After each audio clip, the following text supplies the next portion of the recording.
창세기 15장 7절로 21절까지 말씀 제가 봉독해 드리도록 하겠습니다. 또 그에게 이르시되 나는 이 땅을 내게 주어 소유를 삼게 하려고 너를 갈대아인의 우르에서 이끌어낸 여호와니라. 그가 이르되 주 여호와여 내가 이 땅을 소유로 받을 것을 무엇으로 알리이까? 여호와께서 그에게 이르시되 나를 위하여 3년 된 암소와 3년 된 암염소와 3년 된 숫양과 산비둘기와 집비둘기 새끼를 가져올지니라. 아브라함이 그 모든 것을 가져다가 그 중간을 쪼개고 그 쪼갠 것을 마주 대하여 놓고 그 새는 쪼개지 아니하였으며 솔개가 그 사체 위에 내릴 때에는 아브라함이 쫓았더라. 해질 때에 아브라함에게 깊은 잠이 임하고 큰 흑암과 두려움이 그에게 임하였더니 여호와께서 아브라함에게 이르시되 너는 반드시 알라. 내 자손이 이방에서 객이 되어 그들을 섬기겠고 그들은 400년 동안 내 자손을 괴롭히리니 그들이 섬기는 나라를 내가 징벌할지며 그 후에 네 자손이 큰 재물을 이끌고 나오리라. 너는 장수하다가 평안히 조상에게로 돌아가 장사될 것이요 내 자손은 4대 만에 이 땅으로 돌아오리니 이는 아모리의 족속의 죄악이 아직 가득 차지 아니함이니라 하시더니 해가 져서 어두울 때에 연기나는 화로가 보이며 타는 횃불이 쪼갠 고기 사이로 지나더라. 그날에 여호와께서 아브라함과 더불어 언약을 세워 이르시되 내가 이 땅을 애굽 강에서부터 그 큰 강 유브라데까지 내 자손에게 주노니 곧 겐 족속과 그니스 족속과 간몬 족속과 헷 족속과 브리스 족속과 르바 족속과 아모리 족속과 기르가스 족속과 여부스 족속의 땅이니라 하셨더라. 아멘.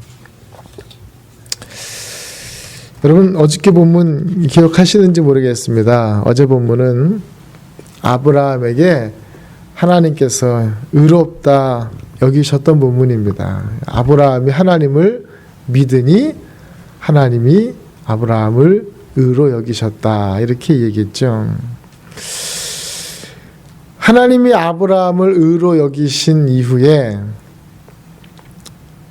7절에 보니까 하나님 스스로 자기 자신이 누구인지를 드러내 보여주고 계십니다. 아브라함아, 내가 너를 참 의롭게 여긴다. 네가 나를 믿는구나. 그래, 이제 내가 나를 소개하겠다. 내가 누군지 소개하겠다. 이렇게 자기 스스로를 소개하고 계십니다. 구약에 보면 이런 본문이 종종 나옵니다. 하나님이 자기 자신을 소개하는 것. 가장 대표적인 본문이 모세가 떨기나무 가운데 하나님을 만났을 때 하나님이 모세한테 자기가 누구인지를 소개합니다. 그때에는 하나님이 모세에게 뭐라고 소개하냐면 나는 아브라함의 하나님, 이삭의 하나님, 야곱의 하나님, 너희 조상의 하나님이다 라고 자기를 소개해요. 여러분 이게 아무것도 아닌 것 같은데 우리가 누군가에게 이렇게 교제를 하고 관계를 세워나갈 때 당신이 누구십니까? 물어봤는데 몰라도 돼요. 그러면 얼마나 그러면 실망이 되고 섭섭해요. 그죠? 근데 하나님하고 나하고 관계를 세워나가는데 처음에 아브라함을 하나님이 부르실 때에는 하나님이 누군지도 모르고 그냥 음성만 들고 진짜 믿음 가운데 왔어요. 아무 조건도 없는 믿음 가운데 왔는데 하나님께서 아브라함의 믿음을 보시고 의로 여기시고 난 이후에 아브라함에게 자기 자신을 소개시켜주고 있습니다. 내가 누군지 아니 하면서 자기 자신을 소개하는 거예요. 아브라함에게는 하나님이 어떻게 소개하고 있느냐. 나는 땅을 내게 주어 소유를 삼게 하려고 너를 갈대아인의 우르에서 이끌어낸 여호와니라 이렇게 얘기합니다. 이 말을 들었을 때 아브라함은 분명히 깜짝 놀랐을 것입니다. 아니 하나님 갈대아 우르에서 이끌어낸 사람이 도대체 누굽니까? 이 부부 사이에 저하고 우리 집사람하고 가끔 옛날 얘기를 하면, 여보, 내가 우리 옛날에 저 피카데리 극장에서 바람과 함께 사라지다를 봤지? 이렇게 얘기하면, 당신 뭐야? 나는 그 영화를 본 적이 없는데 도대체 누구랑 본 거야? 이제 이렇게 얘기되는 거죠. 하나님이 아브라함을 부르신 장소는 이 갈대아 우르가 아니라 하란이죠. 하란에서 갈대아 우르 아브라함을 불렀어요. 근데 하나님이 지금 아브라함에게 뭐라고 이야기하냐면, 나는 이 땅을 너에게 주기 위해서 너의 오리지널 고향 갈대아 우르에서 너를 불러냈다라고 이야기를 합니다. 아니, 하나님, 우리가 갈대아 우르에 있을 때 내 조카 롯은 조실 부모해서 그냥 고아처럼 지내고 있었고, 나는 자식이 없어서 그냥 사람들한테 좀 부끄러움을 당하고 있는 그때에 우리 아버지가 나하고 우리 조카 롯을 데리고 그 갈대아 우르를 떠나서 가나안 땅으로 올라다가 중간에 하란에 머물러서 하란에 살고 있다가, 하란에서 잘 살고 있는 나를 하나님이 꼬드겨가지고 내가 지금 여기 와 있는데 지금 무슨 말씀을 하십니까? 라고 물을 수도 있는 그런 상황이 돼버린 거예요. 그런데 하나님께서 오늘 아브라함에게 너를 갈대아인의 우르에서 끌어낸 여호와니라 라고 자기 자신을 소개하는 그것은, 나는 너의 아버지 데라를 갈대아 우르에서 끌어낼 때부터 너에 대한 계획이 있었고 이 땅을 너와 너의 자손에게 주려는 계획을 품고 있는 여호와니라, 이렇게 이야기하고 있는 거예요. 여러분, 리즈빌에 와서 사는 게 어떠세요? 하나님 왜 하필 리즈빌입니까? 뭐 이런 생각도 가질 수도 있고, 그죠? 내가 중간에 독일에서도 살았고 시애틀에서도 살았고 샌안토니오에서도 살았는데 거기서 그냥 정착할 걸 내가 어떻게 여기까지 왔나 생각하실 수도 있겠지만, 여기까지 인도하신 분도 하나님이시고, 중요한 건 내가 그 하나님의 계획 가운데 있었다라고 하는 그런 그 믿음 가운데 살아가는 것이고, 또 하나님이 또 다른 곳으로 인도하실지도 모르는 거예요. 그런 것, 어떤 변수까지도 여러분이 오픈된 마음으로 하나님께 받으려고 하는 게 중요합니다. 하나님이 아브라함에게, 아브라함아, 내가 너를 하란에서 부른 줄 아냐? 내가 너를 갈대아 우르에서 불렀어 라고 이렇게 고백했을 때, 아마 이 정도 프로포즈라고 하면 아브라함이 감동을 받을 만도 했을 것 같습니다. 그가 깨닫기도 전부터 아버지의 고향을 떠나 하란에 머물 때부터 하나님의 계획은 다름 아닌 나에게 있었다니, 얼마나 감동적인 멘트입니까? 그 순간에 아브라함이 하나님께 하나의 징표를 요구합니다. 이 징표에 대해서는 많은 성경학자들은 의심 없이 요구하는 징표다, 이렇게 이야기하죠.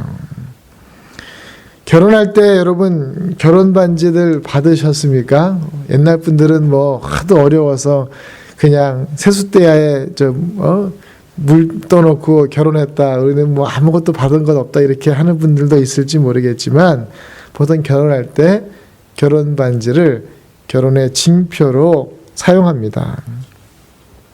결혼식 할 때 나누는 그 결혼 반지는 서로의 믿음과 사랑이 의심스러워서 나누는 징표가 아니죠. 그죠? 서로 믿지 못해서 요구하는 반지가 아닙니다. 말 그대로 징표입니다. 서로의 믿음을 확인하는 징표. 그래서 오늘 하나님께서 아브라함에게 보이시는 이 징표는 아브라함에 대한 배려가 깔려있는, 아브라함에 대한 사랑이 기초한 그러한 징표를 남겨줍니다. 그러면서 아브라함에게 뭐라고 이야기하냐면, 3년 된 암소, 3년 된 암염소, 3년 된 숫양, 산비둘기, 집비둘기를 가져와라. 그리고 그것을 쪼개어 마주 대하여 놓게 합니다. 여러분, 살아있는 짐승을 이렇게 반을 쪼개가지고 이게 벌려놓는 일이 이게 쉬운 일입니까? 얼마나 어려웁니까? 이 갈라진 틈 사이로 막 피가 줄줄줄줄 막 흐를 거예요. 아니나 다를까 조금 있다 보니까 뭐 까마귀, 솔개 이런 것들이 막 그 시체를 먹으려고 내려앉으려고 하니까 아브라함이 그것을 막 내쫓으면서 기다려라 기다려라 내가 하나님의 때를 기다려야 된다 라고 막 이러고 있는 장면이에요. 얼마나 흘렀는지 피곤해서 아브라함이 이제 팔도 못 젓고 잠이 꾸벅꾸벅 들어있는 그때에 주변이 어두워지니까 아브라함의 마음 가운데 두려움도 몰려오기 시작합니다. 그때에 하나님이 다시 나타나셔서 놀라운 비밀을 알려주시는데 너의 자손이 이방에 객이 되어 400년 동안 이방인 땅에서 살게 될 것이다. 그러나 나중에 내가 그 앞지 않은 민족을 내가 쳐서 그로부터 큰 재물을 가지고 나오게 할 것이다. 너는 걱정하지 말아라. 너는 장수하다가 평안히 조상에게로 돌아갈 것이다. 내 자손들은 4대 만에 이 땅 가운데로 돌아올 것이다. 그리고 나선 어두울 때 연기나는 화로가 보이며 횃불이 쪼갠 고기 사이로 지나갑니다. 아브라함에게는 현재 지금 자식이 없어요. 아들 한 명 없는, 딸도 없는 상황인데 하나님이 아브라함에게 뭐라고 말씀하시냐면 너의 자손이 이방인의 객이 되어 나중에 큰 민족이 되어 그 땅에서 나올 것이다. 이거는 사실은 절망적인 이야기라기보다는 희망적인 이야기죠. 하나님께서 자녀를 줄 것이라고 하는 분명한 약속이니까요. 그리고 객지 생활을 마치고 큰 재물을 가지고 돌아올 뿐만이 아니라 이제는 민족이 될 것이다라고 하는 것을 암시해 주고 있습니다. 둘째로는 아브라함이 장수할 것입니다. 여러분 오래 살고 싶죠? 오래 안 살고 싶으세요? 3대 거짓말 있잖아요. 뭐 밑지고 파는 거, 처녀가 시집가기 싫다는 거, 노인이 일찍 죽고 3대 거짓말 다 거짓말이잖아요. 다 오래 살고 싶어요. 근데 그 당시에도 오래 사는 게 이 복을 받은 증거였어요. 그래서 하나님이 아브라함에게 장수의 복을 약속해 주십니다. 이보다 더 좋은 축복이 없습니까? 없습니다. 그리고 그 다음에 이것이 증표로 남는데 횃불이 쪼갠 고기 사이로 후 하고 지나갑니다. 당시에는 어떤 식으로 약속을 했냐면 이렇게 고기를 반으로 쫙 잘라서 양쪽에다 놓는 거면 피가 줄줄줄 흐르잖아요. 그러면 거기를 서로 계약을 맺는 두 사람이 손을 붙잡고 거기를 그 피 묻은 길을 저벅저벅 걸어가는 거예요. 걸어가면서 마음에 뭐라고 약속을 하냐면 만약에 이 약속을 깨면 너나 나나 둘 중에 하나가 지금 이 고기처럼 산채로 죽임을 당할 것이다 라고 아주 피로 약속을 해주고 있는 것입니다. 쪼갠 고기 사이로 하나님은 지나갈 필요도 없는 사람이에요. 이 약속 보면은 다 아브라함을 위한 약속인데 하나님이 뭐가 아쉬울 게 있다고 아브라함하고 이런 약속을 하겠습니까? 그런데 하나님은 자발적으로 우리에게 약속을 해주십니다. 어떻게 보면 이 언약은 하나님께 무척 불리한 약속입니다. 여러분 생각해 보세요. 약속이라는 것을 왜 합니까? 약한 사람이 강한 사람한테 그죠? 뭔가 약속을 한 다음에 그 약속에 대한 증표를 달라고 하는 거예요. 내가 분명히 전기료를 냈는데 전기료를 안 냈다고 연락이 왔어요. 그래서 화가 나가지고 전기회사에 전화를 했더니만 조성우 씨는 전기료를 냈습니다. 이렇게 얘기를 한단 말이에요. 그러면 꼭 미국에서 물어보는 게 있어요. 그러면 내가 전기료 냈다고 하는 컨퍼메이션 넘버를 다시 주시오. 그러면 그 사람이 자기 그 컨퍼메이션 넘버를 쭉 불러줘요. 그걸 잘 간직하죠. 그래서 나중에 또 문제가 되면 당신 내가 나한테 이렇게 컨퍼메이션 넘버를 주지 않았느냐라고 따져 묻는 거죠. 그럼 뭐예요? 내가 약자고 저 사람이 강자니까 뭔가 증표를 달라고 하는 거예요. 하나님은 무한히 강하신 분인데 하나님은 굳이 우리 같은 사람들하고 약속을 맺을 필요도 없는데 우리 가운데 내려오셔서 세상 사람들이 맺는 그 방법으로 아브라함의 수준에 맞게 약속을 맺어 주셨습니다. 이건 하나님의 사랑이죠. 오늘 이 약속은 약속이 가지고 있는 의미도 있지만 그 약속 자체는 하나님께서 연약한 우리들을 향해 보여주신 하나님의 사랑 그 자체인 것입니다. 그러면 어떻게 무엇이 아브라함으로 하여금 이러한 언약을 이끌어내게 되었나? 이건 어제 나온 본문대로 아브라함이 하나님을 믿으니라고 하는 표현으로 다시 올라갑니다. 우리가 하나님을 믿어야 됩니다. 그 믿음 안에서 하나님 우리에게 정말 한없는 사랑을 우리에게 내리워 주신다라고 하는 것이죠. 하나님의 사랑은 정말 이런 표현이 혹시 불경한 표현이 될지 모르겠지만 참 주책 맞습니다. 안 해도 되는 약속을 해주시고 안 해도 되는 사랑을 하게 하시고 안 해도 되는 용서를 하게 만들고 안 해도 되는 약속도 하게 만듭니다. 굳이 하나님이 그렇게 안 하셔도 되는데 굳이 우리를 용서해 주지 않으셔도 되는데 그 하나님의 사랑 때문에 우리를 용서해 주셨어요. 굳이 우리와 약속을 안 해주셔도 되는데 그 하나님의 사랑으로 인해서 우리에게 약속을 해주셨어요. 굳이 그렇게까지도 안 해주셔도 되는데 원수된 우리들을 향해서 끝까지 사랑해 주시겠다라고 우리에게 약속해 주셨다라고 하는 것입니다. 고로 믿음 안에서 우리에게 주어지는 모든 것들은 하나님께서 우리에게 허락하신 그 사랑으로 인해서 얻게 되는, 덤으로 얻게 되는 축복입니다. 여러분의 인생이 잘 되는 거요? 그건요, 덤이에요, 덤. 하나님이 우리를 향해 보여주신 그 사랑이고요. 그 사랑만으로도 충분한데 그 사랑에 이어서 우리에게 물질의 축복, 관계의 축복, 다른 축복들을 이어주시니 그것을 우리가 이건 내가 덤으로 받는 것이다 라고 생각하면 맞습니다. 그런데 사람들은 덤에 더 관심이 많아요. 그러면 하나님이 얼마나 섭섭해 하시겠어요. 그죠? 남녀가 사랑을 하는데 서로에 대해서 관심을 갖고 서로에 대해서 집중하기를 바라는데 그 사람보다는 그 사람이 가지고 있는 재산이나 그죠?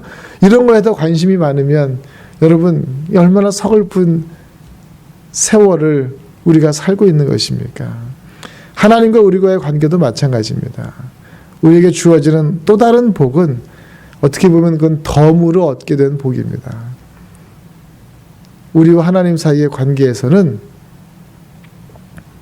우리의 수준에 맞도록 내려와서 우리를 챙겨주시는 그 하나님의 사랑, 우리가 그 사랑에 집중하기를 바랍니다. 여러분 마음 가운데 하나님의 약속을 받았습니까? 그건요, 우리가 잘나서 받은 게 아니에요. 우리는 한없이 부족한데 하나님이 우리를 너무나 사랑해서 우리에게 맺어주신 그 약속이에요.